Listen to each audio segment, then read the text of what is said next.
Hey y'all, welcome to another installment of the devlog series. Today we're going to go over the new features that have been added in the past month. Mostly, and this is really good news, we've entered the world building stage. So what that means is my mechanics, for the most part, I still got some to add here and polish here and there, are done. And right now we're just adding a bunch of quests and little details into the world, making it look like a world. I only got like a little demo scene here, but it's enough to visualize kind of how this island's gonna look. Now, with these quests, what we're aiming for, in terms of me and my orchestrator, Mavi, which I will link his channel in the description below.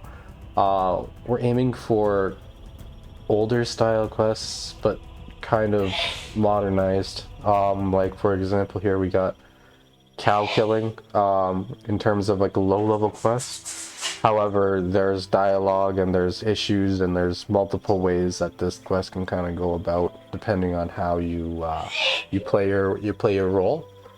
Um, in terms of stuff prior to quest making, all the, for the most part, skill tree perks are implemented.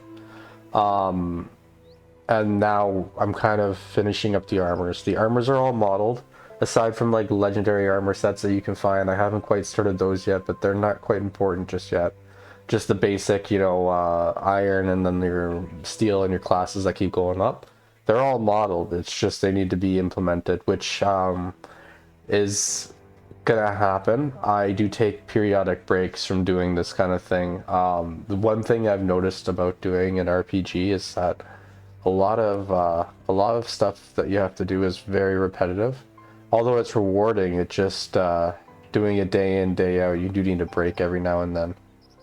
Since there are so many facets to designing a game, I find that the best solution to this problem, especially if you're coming across it, is to just take a break, like I said, and maybe try a different avenue of development, like maybe 3D modeling or coding or level design, just something that's different in order to break up the repetitive cycle.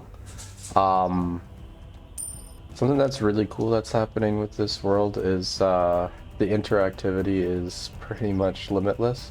It goes down to the snow, to the grass, to the plants, to even the birds. Um, Plans for that is just it's gonna be amazing. Still managing to keep a 60-ish frame per second so far, which is not bad. I do understand too that after you build the game, it's a little bit lighter on the performance, so like you could technically go further than 60 frames and still be fine post production.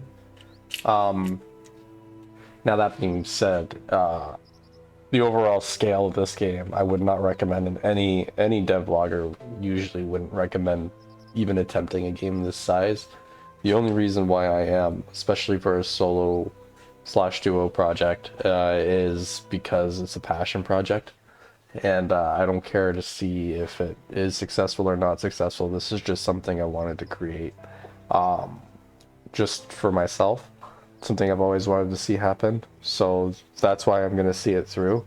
That would probably be the only way I'd recommend doing something of this scale. In terms of the future, it's looking pretty bright. The next few steps would be definitely to finish making the armor, and get all the quests done along with the main story. Because once those are done, I could just add little details to make the world a little more lively. Side like mist missions and store shops, storage, stuff like that. And after that, it's just this island's going to be the focus group. So we have three others, as previously mentioned. And what I mean by focus group is I'm going to get all the features, all the multiplayer features, everything done here, make sure it's polished, make sure it's working, and then sort of just build the other worlds up with the prefabs and components that I've already made, just making it an easy pop and drop, and hopefully that'll speed the process up. But once you get that focus group completed, and me and my friends sort of just fix this up, it's pretty much smooth sailing from there. If you like the video, like and subscribe.